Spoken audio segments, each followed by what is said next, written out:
There is a specific kind of silence found only deep in the wilderness. It's supposed to be peaceful, a disconnect from the chaos of the modern world. We go to the woods to escape, to find solitude. But what happens when you realize that solitude is just an illusion? What happens when the snapping twig outside your tent isn't a deer, but a boot? Welcome back to Scary Hours of Darkness. I'm your host, the Midnight Rider. Tonight, we are venturing off the beaten path. From the shelters of the Appalachian Trail to the high deserts of Oregon, we are uncovering 5 true stories where the most dangerous predator lurking in the brush wasn't a bear or a wolf. It was a human being watching and waiting. Before we set up camp, make sure to hit that like button, subscribe if you're brave enough to stick around, and leave a comment telling me if you'd ever hike these trails alone. Now, let's get into tonight's stories.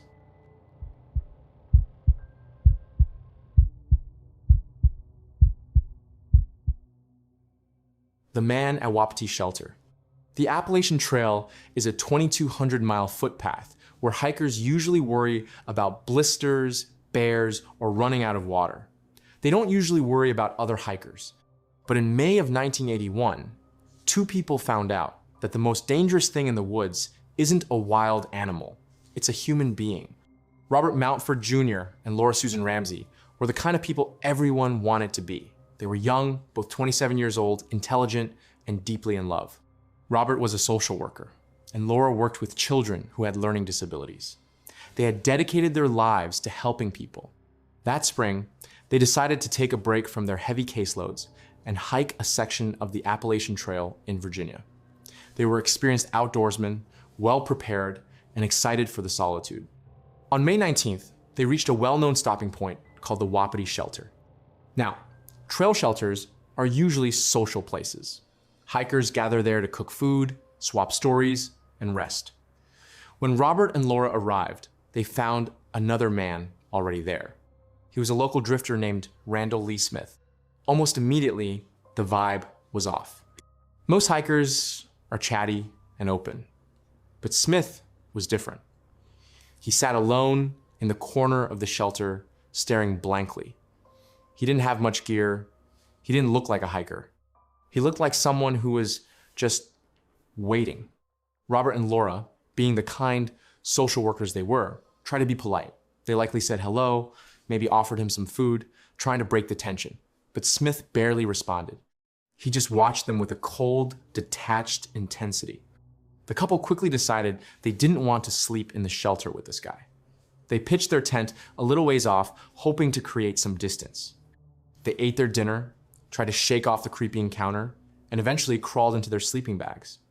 As the sun went down and the woods turned pitch black, the silence of the forest was broken. Robert and Laura heard footsteps crunching on the leaves. The footsteps were slow, deliberate, and they were coming right toward the tent. Before they could even unzip the door to check, shots rang out. Randall Lee Smith had walked up to their tent and fired directly into it. Robert was struck and incapacitated almost immediately. In the chaos that followed, Smith dragged Laura out of the tent. It was a scene of absolute horror, fueled by nothing but the senseless rage of a man who had been hunting for victims. Smith stabbed Robert to death to finish the job, and then he brutally murdered Laura. He then hid their bodies in the dense underbrush and washed the blood away from the shelter floor, acting as if nothing had happened. When Robert and Laura didn't check in with their families, a search was launched. It didn't take long for authorities to find the blood-stained shelter. They found Smith's truck nearby. Inside, they found blood-soaked sleeping bags and Robert's hiking boots, which Smith had stolen. They tracked Randall Lee Smith down and arrested him. He eventually pleaded guilty to second-degree murder, a plea deal that shocked the community, and was sentenced to 30 years in prison. But here is the twist that makes this story truly terrifying. Because of parole laws and good behavior, a murderer who targeted strangers in the woods didn't stay in prison forever. Randall Lee Smith was released in 1996 after serving only 15 years. He moved back to the area. He lived quietly. For 12 years, he was a free man. Then, in May of 2008, almost exactly 27 years after he killed Robert and Laura. Two fishermen named Sean Farmer and Scott Johnston were camping near the very same trail. They befriended a stranger who seemed a little lonely. They shared their dinner with him. They were kind to him. That stranger was Randall Lee Smith. Just like before, Smith waited until they were vulnerable. He pulled a gun and shot both Sean and Scott, leaving them for dead in the wilderness. Miraculously, through sheer will and a series of incredible events, Sean and Scott survived the night and managed to get help. Smith stole their truck and fled, but he crashed during the police chase and later died from his injuries in the hospital. It was only then that people realized the monster of Wapiti Shelter had returned to the woods to hunt again.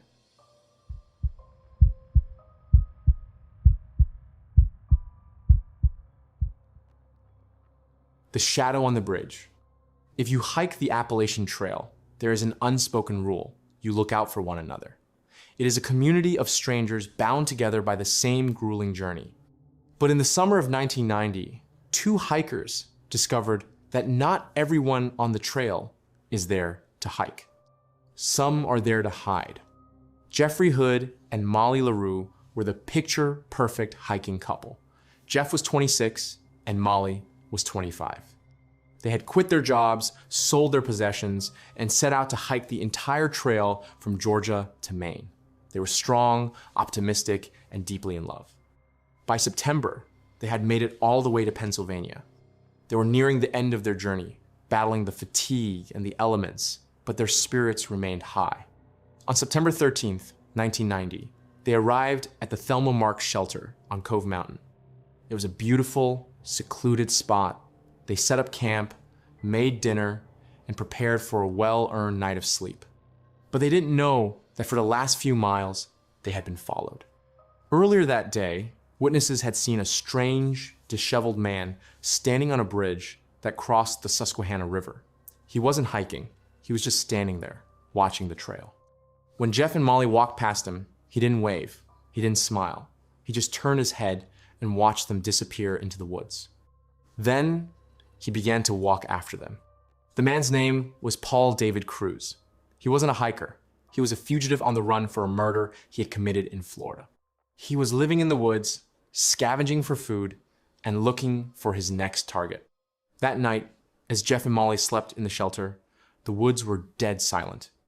Cruz crept up to the shelter. He was silent, methodical, and armed. The attack was brutal and unprovoked. Cruz shot Jeff Hood 3 times, killing him instantly. He then turned his attention to Molly. He bound her, assaulted her, and eventually ended her life with a knife. It was a crime of pure opportunity and malice. Cruz didn't know them. He didn't have a motive other than theft and violence. The next morning, other hikers arrived at the shelter, expecting to find people making coffee or packing up gear. Instead, they walked into a slaughterhouse. The police were called, but the killer was long gone, or so they thought. Paul David Cruz had made a critical mistake. He hadn't just killed Jeff and Molly, he had stolen their gear. He took Jeff's backpack, his clothes, and his hiking boots. A few days later, hikers in Harper's Ferry, West Virginia, noticed a man walking south. He looked strange. He was wearing high-end hiking gear, but it didn't fit him quite right. The backpack was adjusted for a man of a different size. The boots were too big, and most suspiciously, he didn't seem to know how to use the gear. These hikers had heard the news reports about the double murder in Pennsylvania. They put 2 and 2 together. They alerted the National Park Service rangers. When the rangers confronted the man, he was wearing Jeffrey Hood's watch. Paul David Cruz was arrested and eventually sentenced to death, later commuted to life without parole. He had thought the Appalachian Trail was the perfect place to disappear, a place where he could prey on people who assumed they were safe among friends. But he was wrong. It was the vigilance of that very community, the hikers who look out for one another, that finally took him down. So, the next time you are crossing a bridge on a lonely stretch of trail and you see a stranger watching you pass, just remember, you never really know who is following you into the woods.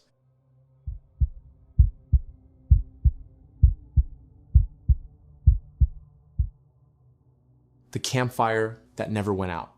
Some of the scariest stories don't happen in haunted houses.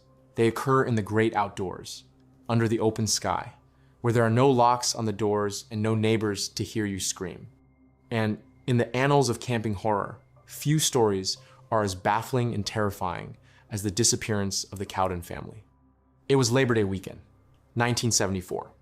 The Cowden family, Richard, his wife Belinda, and their two young children, David and Melissa, decided to squeeze in one last camping trip before the summer ended.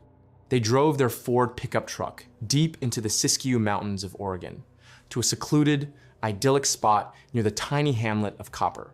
It was the perfect place. Dense fir trees, a rushing creek, and absolute isolation.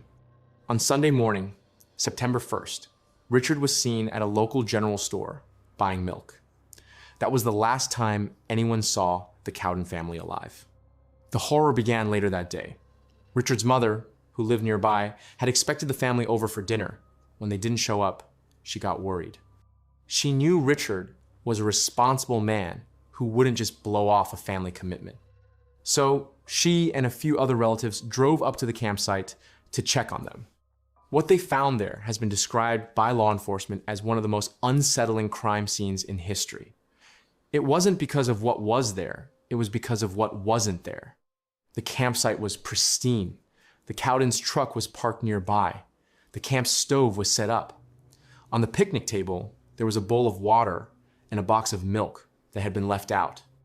The family's expensive fishing gear was leaning against a tree. Belinda's purse, with all her ID and money, was sitting on the table. But the family was gone. It looked as if they had been beamed up by aliens in the middle of preparing lunch. There was no sign of a struggle, no blood, no footprints running away, just silence.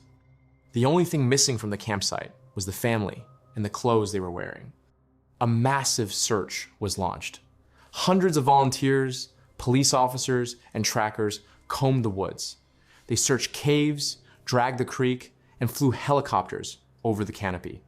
They found nothing. The Cowden family had vanished into thin air. For 7 long months, the case went cold. The ghost camp became a local legend. People whispered that maybe the family had staged their own disappearance, or maybe something supernatural had taken them. But in April of 1975, 2 gold prospectors were hiking through a dense, rugged area about 7 miles away from the campsite. They stumbled upon a small cave entrance, and there they found the gruesome answer. The bodies of Richard, Belinda, David, and Melissa were found hidden in the brush. The condition of the bodies told a horrific story. Richard had been bound to a tree and killed. Belinda and the children had been murdered and hidden nearby. It was a scene of calculated, brutal violence that stood in stark contrast to the peaceful, undisturbed campsite they had left behind. Police were baffled. Who could control an entire family, march them 7 miles through difficult terrain, and kill them without leaving a single trace of a struggle at the campsite? The investigation eventually zeroed in on a man named Dwayne Lee Little. Little was a local from the area who was serving time for a completely different murder. He had been in Copper that weekend. Witnesses placed his truck near the campsite. And most chillingly, Little had reportedly told prison inmates years later about a family he had killed in the woods, mentioning details that only the killer would know. However, due to a lack of physical evidence linking him directly to the crime scene, DNA technology wasn't advanced enough in 1974. Dwayne Lee Little was never charged with the Cowden murders. He remains the prime suspect, but the case is technically unsolved. So, the next time you find a perfect, secluded campsite far away from civilization, and you revel in the silence of the woods, just remember the Cowden family. Sometimes the silence isn't peaceful. Sometimes it's a warning.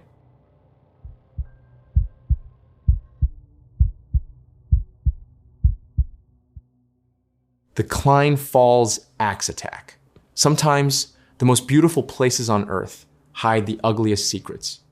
And if you were a hitchhiker or a camper in the Pacific Northwest in the 1970s, you knew that the vast, empty landscapes of Oregon were not always as peaceful as they looked. But on June 22nd, 1977, 2 young women found out that the danger wasn't just hiding in the woods, it was hunting them. Terry Jentz and Avra Goldman were the definition of adventurous. They were students at Yale University. Terry was 19, Avra was 20, and they had decided to spend their summer doing something incredible. They were going to bike across the entire United States, following the Trans-America Trail from the Pacific coast to the Atlantic. They were smart, athletic, and prepared. They had been on the road for about a week when they reached the high desert of Central Oregon. They decided to set up camp for the night at a place called Klein Falls State Park. Now, usually, when you pick a campsite, you look for a flat spot, maybe a nice view. But that night, as they set up their tent near the Deschutes River, something felt wrong. Both women later mentioned a distinct, heavy feeling of being watched. It was that primal instinct that tells you a predator is nearby. But they scanned the park, and it was empty. The desert was silent. So they tried to shake it off, crawled into their tent, and went to sleep. In the middle of the night, the silence was shattered not by a noise, but by a crushing weight. A high-clearance pickup truck, running without its headlights, had driven off the road, over the curb, and straight over their tent. Terry woke up in absolute agony. The truck had pinned her to the ground. The weight of the vehicle crushed her chest, breaking her ribs and collarbone, and snapped the bones in her arm. She was trapped, unable to move, screaming in the darkness. But the driver wasn't done. The truck door opened, and a man stepped out. He wasn't wearing a mask. He wasn't hiding his face. He was dressed like a clean-cut cowboy jeans, a button-down shirt, and in his hand, he held a double-bladed axe. He walked over to the side of the tent where Avra was trapped.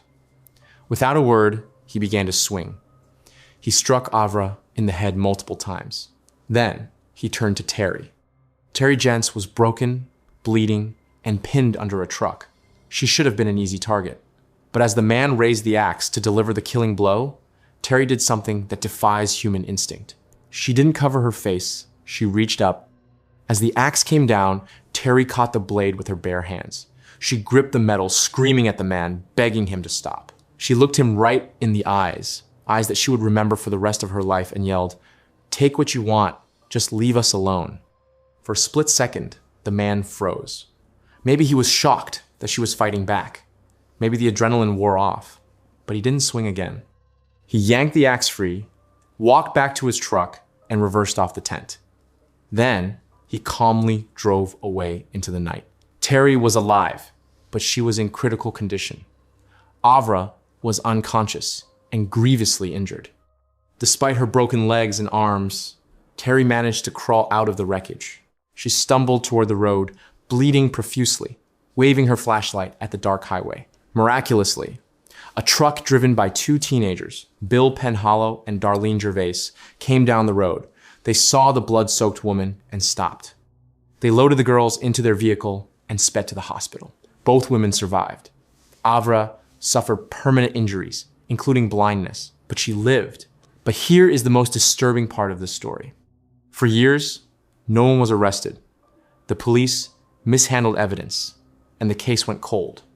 The cowboy simply vanished. 15 years later, Terry Jentz returned to Oregon. She couldn't let it go. She began her own investigation, talking to locals, digging through old files, and piecing together the whispers of the town. She discovered that the locals knew exactly who did it. They pointed to a local man named Dick Dam. He was a violent man, known for hating outsiders and hippies. His girlfriend at the time even admitted that on the night of the attack, he had come home acting strange and had immediately changed the tires on his truck. But because the statute of limitations for attempted murder had expired by the time Terry returned, Dick Dam could not be prosecuted for the attack. He remained a free man, living in the same town, while the women he tried to kill had to live with the scars. Dick Dam eventually went to prison for a different violent crime, but he never answered for what happened at Klein Falls. So the next time you get that creeping feeling that you're being watched in the woods, listen to it.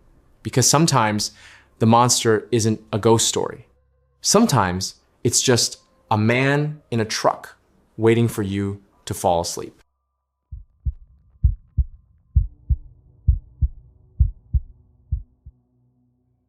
The Mountain Men of Big Sky. The Wild West isn't just a chapter in a history book. In some parts of America, the frontier never really closed.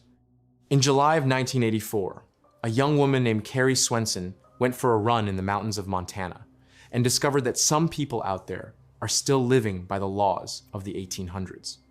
Carrie Swenson wasn't your average hiker. She was 23 years old and a world-class athlete, a biathlete to be exact. She was training for the upcoming winter season, which meant she was incredibly fit, disciplined, and comfortable in the outdoors. She was working at a guest ranch near Big Sky, Montana, a place known for its breathtaking scenery and rugged, empty wilderness. On July 15th, Carrie set out for a training run on a trail near Ulysses Lake. It was a route she knew well. The sun was shining, the air was crisp, and she was in her element. But about 4 miles into her run, she saw something that made her stop in her tracks. Standing in the middle of the trail were 2 men, but they didn't look like hikers. They were dressed in dirty, mismatched camouflage and buckskins. They looked wild, unkempt, and out of place. These were Don Nichols and his 19-year-old son, Dan. They weren't just camping. They were self-proclaimed mountain men who had been living off the grid, poaching animals, and breaking into cabins to survive. And they had been watching Carrie. As Carrie tried to back away, the older man, Don, raised a rifle. He didn't want her money. He didn't want her gear. He wanted her. Don Nichols had decided that his son, Dan, needed a wife. But since they lived in isolation, there were no women around. So Don hatched a plan that sounds like it belongs in a horror movie. He would kidnap a mountain woman to be a bride for his son. They grabbed Carrie, tied her up with a chain, and dragged her deep into the dense forest. For the next 18 hours, Carrie was held captive in their makeshift camp. She was terrified, but she was also an athlete. She kept her wits about her, analyzing her captors, waiting for a chance. The next morning, 2 rescuers, Carrie's friend Alan Goldstein and another ranch worker named Jim Schwalbe, were combing the woods looking for her. Miraculously, they stumbled right onto the Nichols camp. Carrie saw them first. She screamed, "Get out of here! They have guns!" But it was too late. Don Nichols, the father, raised his rifle and fired. He shot Alan Goldstein in the face, killing him instantly. Chaos erupted. Jim Schwalbe dove into the bushes and began to run for his life. In the panic, the son, Dan Nichols, turned his gun on Carrie. He fired a single shot into her chest. The bullet collapsed her lung and exited her back. She collapsed onto the forest floor, bleeding out, unable to move. The 2 mountain men, spooked by the encounter and the murder they had just committed, decided to cut their losses. They unchained Carrie, left her there to die, and vanished into the wilderness. For hours, Carrie Swenson lay alone in the dirt, struggling to breathe. She was in agonizing pain, surrounded by the body of her friend and the silence of the woods. But she used her biathlon training, specifically the breathing techniques used to lower a heart rate before shooting, to stay calm and keep herself alive. She was eventually found by another search team and airlifted to a hospital. Against all odds, she survived. A massive manhunt was launched for Don and Dan Nichols. For 5 months, they ghosted through the mountains, evading SWAT teams, helicopters, and trackers. They were ghosts in their own backyard. Finally, in December of 1984, the cold Montana winter forced them out of hiding. A rancher spotted smoke coming from a ravine, and the police finally cornered the mountain men. They were arrested and sent to prison. But the terror they inflicted on that mountain left a scar that never fully healed. So, the next time you are on a trail and you see someone who looks like they don't belong, trust your gut. Because sometimes the people you meet in the woods aren't visiting nature. They are hiding in it. The wilderness is a place of beauty. But as we've seen tonight, it's also a place where secrets can be buried and where screams often go unheard. From the shelters of the Appalachian Trail to the high deserts of Oregon, these stories serve as a chilling reminder. Sometimes, the most dangerous predator in the woods isn't a wild animal. It's the stranger passing you on the trail. If tonight's journey into the darkness kept you on the edge of your seat, please hit that like button. It helps the campfire burn a little brighter here on the channel. And if you haven't already, subscribe and turn on notifications so you never miss a ride with us. I want to hear from you in the comments. Which of these cases unsettled you the most? And do you still feel safe camping alone? Also, if you have your own terrifying story, whether it's a brush with a stranger in the woods or an unexplained event on a lonely road, I want to read it. Send your stories to mycreepyencounter@gmail.com. Your experience might just be the subject of our next nightmare. Until next time, keep your flashlight close, trust your instincts, and remember, you are never truly alone in the dark. This is the Midnight Rider, signing off from the scary hours of darkness. Stay safe out there.